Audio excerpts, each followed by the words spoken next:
पिछले एपिसोड में चेंग ने टैन्यू पर अटैक कर दिया था। इसके बाद टैन्यू भी अपनी पावर यूज करने लगता है, जिसके बाद चेंग इसके सामने नहीं टिक पाता और टैन्यू इसे बहुत बुरे तरीके से मारने लगता है, जिससे इसकी कंडीशन खराब हो जाती है। इसके बाद चेंग टैन्यू को फाइट करने से मना करता है और कहता है मैं इसके बाद फिर कभी तुम्हें परेशान नहीं करूंगा। तब टैन्यू कहता है अगर मेरी जगह पर दूसरा कोई होता फिर वो अब तक मर चुका होता। इसके बाद टैन्यू इसे एक जोरदार किक मारता है। अब यह नजारा देख सभी की हालत खराब होने लगती है और सब टैन्यू के सामने घुटने टेक देते हैं। फिर टैन्यू चेंग से पूछने लगता है किसने तुम्हें मेरे साथ ऐसा करने के लिए बोला था। तब चेंग कहता है किसी ने मुझसे ऐसा नहीं कहा था। इस पर टैन्यू कहता है इससे पहले तो हम दोनों कभी नहीं मिले थे, लेकिन मैं जैसे ही यहाँ पर पहुँचा तुमने मुझे पहचान लिया, फिर भी बोल रहे हो किसी ने तुम्हें मेरे बारे में नहीं बताया। इसके बाद टैन्यू इसको टॉर्चर करने लगता है, जिसके बाद चेंग ली जियान का नाम लेता है। यह सुनकर टैन्यू इसके बारे में और इसके पीछे की वजह पूछता है। तब चेंग बताता है ली जियान हमारे 12 एल्डर का स्टूडेंट है, जिसके पास थंडर वाली खतरनाक पावर है। कल उसने मुझे तुम्हारा पोर्ट्रेट दिया था और तुम्हें मारने के लिए बोला था। इसके अलावा मुझे और कुछ पता नहीं है, मैंने तुम्हें सब कुछ बता दिया। इसके बाद चेंग अपने जान की भीख मांगने लगता है। तब टैन्यू कहता है मैं तुम्हें नहीं मार सकता, लेकिन वह तुम्हें छोड़ेंगे भी नहीं। इसके बाद यहाँ के कुछ स्टूडेंट टैन्यू को सपोर्ट करने लगते हैं और चेंग को जान से मार देते हैं। अब टैन्यू सोचने लगता है वह मुझे मारना चाहता है, लेकिन मुझे उसके बारे में कुछ पता नहीं है। अब सभी स्टूडेंट इसे देखते ही डरने लगते हैं। फिर टैन्यू कहता है मैं यहाँ पर नया हूँ और मुझे क्या करना है कुछ पता नहीं है, इसलिए मुझे इस बारे में बताओ। तब एक स्टूडेंट कहता है तुम अभी यहाँ पर आए हो, इसलिए तुम्हें सबसे पहले हाउस एंड सिमेट्री पवेलियन में जाना चाहिए और सेनजीसी को रिपोर्ट करना चाहिए, जिसके बाद ट्रायल सोसाइटी तुम्हें कोई सर्विस देगा। इसके बाद टैन्यू इसे थैंक यू के बदले में कुछ देता है और यहाँ से चला जाता है। इसके बाद टैन्यू सेनजीसी को रिपोर्ट करने जाता है और वहाँ पर हैरान हो जाता है, क्योंकि सेनजीसी असल में ग्रेट एल्डर के जैसा दिख रहा होता है। तब सेनजीसी बताता है कि मैं और ग्रेट एल्डर ट्विन ब्रदर हैं और उसने तुम्हारे बारे में मुझे सब कुछ बता दिया है। वह तुम्हें अपना ग्रैंडसन के जैसा मानता है, इसलिए मेरे सामने भी तुम्हें हिचकिचाने की जरूरत नहीं है। जिसके बाद टैन्यू सेनजीसी को थैंक यू बोलता है। इसके बाद सेनजीसी टैन्यू को उसका नया ड्रेस देता है और बताता है कि 888 नंबर वाला एरिया तुम मैनेज करोगे, जहां तुम्हें अल्केमी स्टूडेंट्स को एलेक्सिर देना है। इस चीज से तुम्हारी कल्टीवेशन पर जरूर असर पड़ेगा, जिसके दौरान तुम बहुत फ्लेक्सिबल हो जाओगे। इसके बाद सेनजीसी कहता है मेरे दूसरे भाई ने तुम्हारे लिए एक प्रॉमिस लिया है, मुझे उम्मीद है तुम उसे हमेशा याद रखोगे, क्योंकि अगर इन 10 सालों में तुम्हारा परफॉर्मेंस अच्छा नहीं रहा फिर मेरे भाई को मौत की सजा मिलेगी। अब उसकी जिंदगी दांव पर लगी है, मुझे पूरा उम्मीद है तुम हमें निराश नहीं करोगे। इसके बाद सेनजीसी टैन्यू को एलेक्सिर का कल्टीवेशन मेथड देता है, जो कि लिंगसान मेडिसिनल सोर्स का है। फिर कहता है अगर फ्यूचर में कभी कोई चीज समझ ना आए फिर तुम मेरे पास जरूर आना। तब टैन्यू सोचता है जितना जल्दी हो सके मुझे इस आइडेंटिटी से छुटकारा पाना है। फिर हम एक एरिया को देखते हैं जहाँ कोई स्टूडेंट के साथ बहुत बुरे तरीके से पेश आ रहा होता है और इनको बुरे तरीके से टॉर्चर कर रहा होता है, लेकिन तभी टैन्यू भी यहाँ पर आ जाता है और एक स्टूडेंट को बचा लेता है। अब इस बात से यह आदमी टैन्यू पर अटैक करने जाता है, लेकिन टैन्यू बहुत आसानी से इसको रोक लेता है। फिर कहता है पता नहीं तुम्हारे जैसे लोग कहाँ से आ जाते हैं, तुमने मेरे साथियों को इस तरह से टॉर्चर कैसे कर दिया। जिस पर आदमी कहता है यह पूछने वाले तुम कौन होते हो। इस बात पर टैन्यू इसे एक जोरदार पंच देता है और यहाँ के स्टूडेंट को अपने साथ खड़ा होने के लिए कहता है, जिस पर आदमी बोलने लगता है मेरे ऑर्डर के बिना कोई ऐसा करने की हिम्मत नहीं कर सकता। फिर टैन्यू कहने लगता है हम जैसे स्टूडेंट के पास भी अपनी शान है, हम इसे किसी को ऐसे ही कुचलने नहीं दे सकते।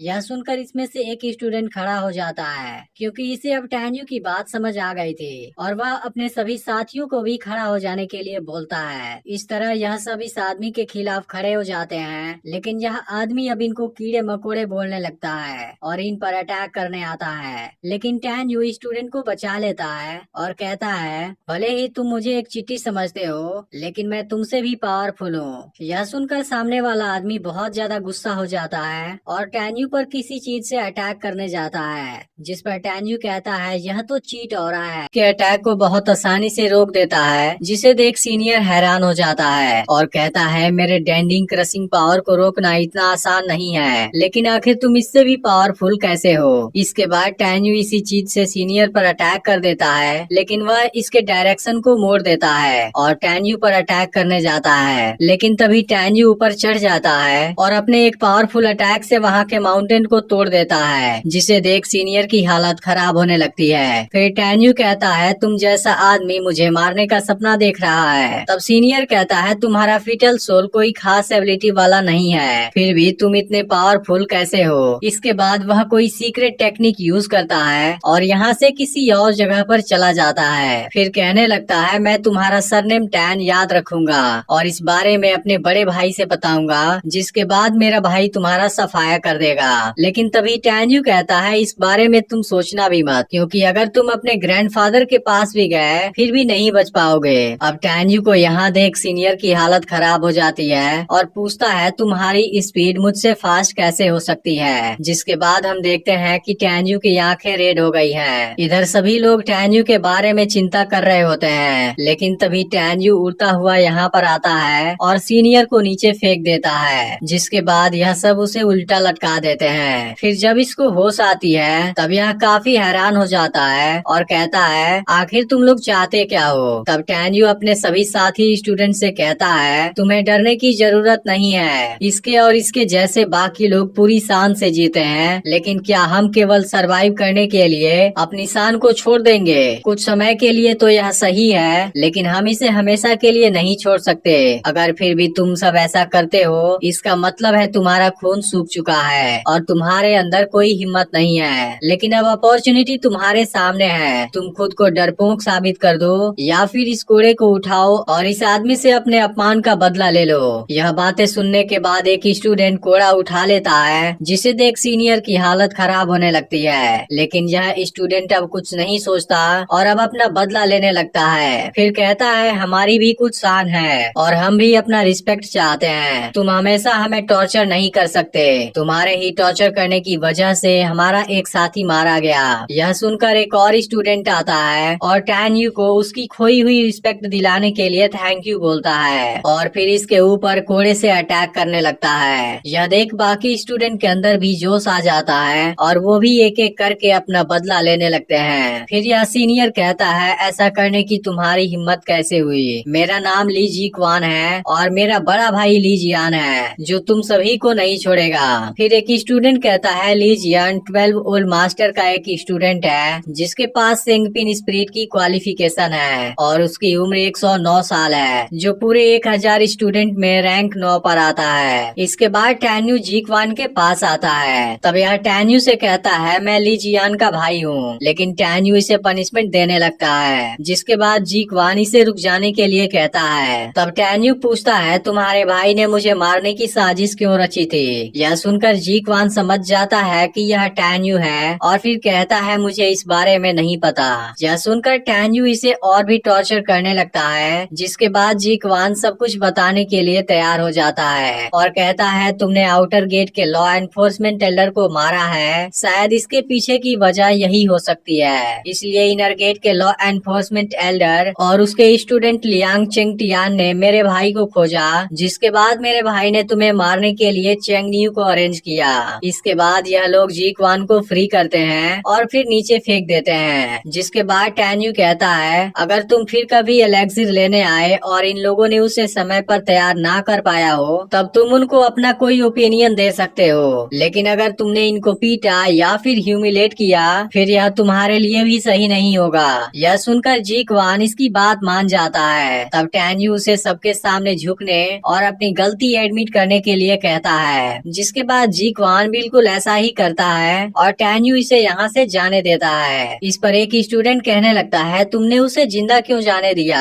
वह तुम्हारे लिए खतरा बन सकता है। तब टैन्यू कहता है, उसने मुझे मारने की कोशिश नहीं की, फिर मैं उसे कैसे मार सकता हूँ। लेकिन अगर वह अगली बार मुझे मारने आया, फिर मैं उसे ऐसा बिल्कुल करने दूंगा। वहीं जी क्वान किसी जगह पर पहुँच जाता है जहाँ से कोई बाहर आता है और जी क्वान के इस हालत को देख परेशान हो जाता है। जी क्वान अपने भाई ली जियान के पास जाता है, जो जी क्वान को जख्मी देख परेशान हो जाता है और पूछता है कि ऐसा तुम्हारे साथ किसने किया। जिसके बाद जी क्वान रोने लगता है और टैन्यू का नाम बताता है। यह सुनते ही ली जियान टैन्यू को मारने का डिसाइड कर लेता है। है। तब जी क्वान कहता है जल्दीबाजी करने की जरूरत नहीं है, तुम उसे नहीं मार सकते, अगर तुम ऐसा करते हो फिर वह तुम्हें भी मार देगा। तब ली जियान कहता है चलो मैं तुम्हें हील करने के लिए मास्टर के पास ले जाता हूँ, लेकिन मैं इस चीज का बदला जरूर लूंगा, और जी क्वान को लेकर यहाँ से चला जाता है। इधर टैन्यू कहता है मैं डेनमार्क के बारे में बहुत कम जानता हूँ, और एक स्टूडेंट से इस बारे में बताने के लिए कहता है। तब एक स्टूडेंट बताता है डेनमार्क में 11 एल्डर हैं, जिनको लीड करने के लिए एक चीफ एल्डर है, और वहाँ 50,000 से भी ज्यादा अल्केमी स्टूडेंट हैं। इन सब के अलावा वहाँ कुछ जीनियस अल्केमी स्टूडेंट भी हैं। फिर आगे बताता है ऐसा कहा जाता है डेनमार्क ट्रेनिंग पर फोकस करता है। हर 5 साल में ये genius alchemy student inner Mongolia जियो मैडापिन में पार्टिसिपेट करते हैं और इमोर्टल लैंड में एंट्री के लिए कम्पीट करते हैं। तभी टैन्यू इमोर्टल लैंड के बारे में पूछता है और कहता है कहीं यह गॉड के सेकेंड वॉर के रूइंस का एंट्रेंस तो नहीं है जो इमोर्टल एंसेस्टर के अंडर में है। तब स्टूडेंट बताता है असल में इसे हमने ही माउंटेन में काटा था, जो इमोर्टल सेक्ट का ऑक्यूपेशन है। जब इमोर्टल एंसेस्टर इमोर्टल लैंड की ओपनिंग के लिए एग्री हो जाते हैं, तब हुआंगफू सेनजुंग में एंटर करने के लिए हमें कुछ जगह मिलता है, और उस समय तीनों एंशिएंट सेक्ट के जीनियस इमोर्टल लैंड में ट्रायल गेम के लिए इकट्ठा होते हैं। यह सुनकर टैन्यू सोचने लगता है कहीं मेरा होंगमिंग डिवाइन स्वॉर्ड मेरे सामने ही तो नहीं है। इसके बाद पूछता है इमोर्टल लैंड के ओपनिंग में कितना समय बाकी है। तब स्टूडेंट बताता है पिछली बार का ट्रायल 2 साल पहले हुआ था, इसलिए इमोर्टल लैंड फिर से 3 साल बाद ओपन होगा। तब स्टूडेंट कहता है तुम इसमें पार्टिसिपेट नहीं कर सकते क्योंकि एक्रोबैटिक स्टूडेंट इसके लिए एलिजिबल नहीं है। पर टैन्यू कहता है मैं इन 3 सालों में इसके स्टेटस से छुटकारा पालूंगा। तब स्टूडेंट कहता है केवल आइडेंटिटी ही एनफ नहीं है, हमारे स्टूडेंट 5000 सालों से ट्राई कर रहे हैं, लेकिन कोई भी एक्रोबैटिक स्टूडेंट के स्टेटस से छुटकारा नहीं पा सका। फिर टैन्यू पूछता है क्या तुम्हें इसके स्टेटस से छुटकारा पाने का तरीका पता है, लेकिन इसे भी इस बारे में कुछ पता नहीं होता। तब टैन्यू इमोर्टल लैंड में एंटर करने के प्रोसेस के बारे में पूछता है। तब स्टूडेंट बताता है इमोर्टल लैंड में ट्रायल शुरू होने के 6 महीने पहले जेनमाई के जीनियस स्टूडेंट इमोर्टल एंसेस्टर के पास जाएंगे और Huangfu सेनजोंग divine soul immortal art के इनर स्टूडेंट के साथ कम्पीट करेंगे, जिसके बाद 4 अल्केमी इमोर्टल लैंड में एंटर करने वाले लोगों की संख्या डिसाइड करेंगे और फिर सबका कोटा डिसाइड होगा। तब टैन्यू कहता है चाहे कुछ भी हो मैं अपने स्टेटस से छुटकारा पाना चाहता हूँ और इमोर्टल लैंड में जगह हासिल करना चाहता हूँ। इसके बाद टैन्यू नियमन के बारे में पूछता है। तब स्टूडेंट बताता है कि इनर गेट इंटरव्यू लिन क्वान सियान सान डिस्ट्रिक्ट में स्टैब्लिश हुआ था। इसके बाद यह सब यहाँ की ब्यूटीफुल लड़कियों के बारे में बात करने लगते हैं, जो कुल मिलाकर यहाँ पर 14 है। तभी यहाँ पर ली जियान आ जाता है और टैन्यू को सामने आने के लिए बोलता है। इस पर सेन कहता है यह भी वही कर रहा है जैसा इसके भाई ने किया था। अब ली जियान को यहाँ देख सब डरने लगते हैं और बात करते हैं कि वह टैन्यू को मारने आया है। अब ली जियान टैन्यू पर गुस्सा होने लगता है और कहता है मेरे भाई को मारने की तुम्हारी हिम्मत कैसे हुई। इसके बाद टैन्यू इस पर अटैक करने जाता है, लेकिन ली जियान खुद को बचा लेता है। फिर गुस्से में ली जियान भी इस पर अटैक करने जाता है, लेकिन टैन्यू इसके हर अटैक से खुद को बचा लेता है। इसके बाद दोनों के बीच शानदार फाइट होने लगती है, जिसे देख सब काफी हैरान हो जाते हैं और टैन्यू इसको बहुत आसानी से हरा देता है। जिसके बाद ली जियान हैरान हो जाता है कि ऐसा कैसे हो गया। फिर भी ली जियान कहने लगता है तुमने मेरे भाई को मारा है, हमारे बीच की दुश्मनी कभी भी खत्म नहीं होगी। इस पर टैन्यू कहता है इसकी शुरुआत तो तुमने ही की थी, अब चाहे कुछ भी हो मैं तुम्हें भी मार दूंगा। यह सुनते ही ली जियान टैन्यू को लाइफ एंड डेथ बैटल के लिए चैलेंज कर देता है, जिसके बाद टैन्यू भी इसके लिए रेडी हो जाता है। लेकिन तभी सेन यहाँ पर आ जाता है और टैन्यू को इसके लिए मना करता है, क्योंकि ली जियान 12 एल्डर के अंडर में है और यह ली जियान के ताकत की बराबरी भी नहीं कर सकता। फिर कहता है तुम मत भूलना मेरे भाई के लाइफ की जिम्मेदारी भी तुम्हारे ऊपर है। तभी ली जियान कहने लगता है इनर स्टूडेंट के बीच इंटरफेयर करने का तुम्हारा कोई अधिकार नहीं है। तब सेन कहता है भले ही तुम्हारे मास्टर के पास 3 पॉइंट देने का अधिकार है, लेकिन तुम कौन होते हो। इसके बाद ली जियान कुछ नहीं बोलता, लेकिन फिर भी टैन्यू से फ्यूचर में फाइट करने का डिसाइड करता है और यहाँ से जाने लगता है। लेकिन तभी टैन्यू इसको रोक देता है, यहीं पर एंड हो जाता है। अगर आपने पिछला पार्ट नहीं देखा है तो लेफ्ट वाली वीडियो पर क्लिक करके जरूर देख लेना, और अगर चैनल पर नए हो तो चैनल को भी सब्सक्राइब कर लेना।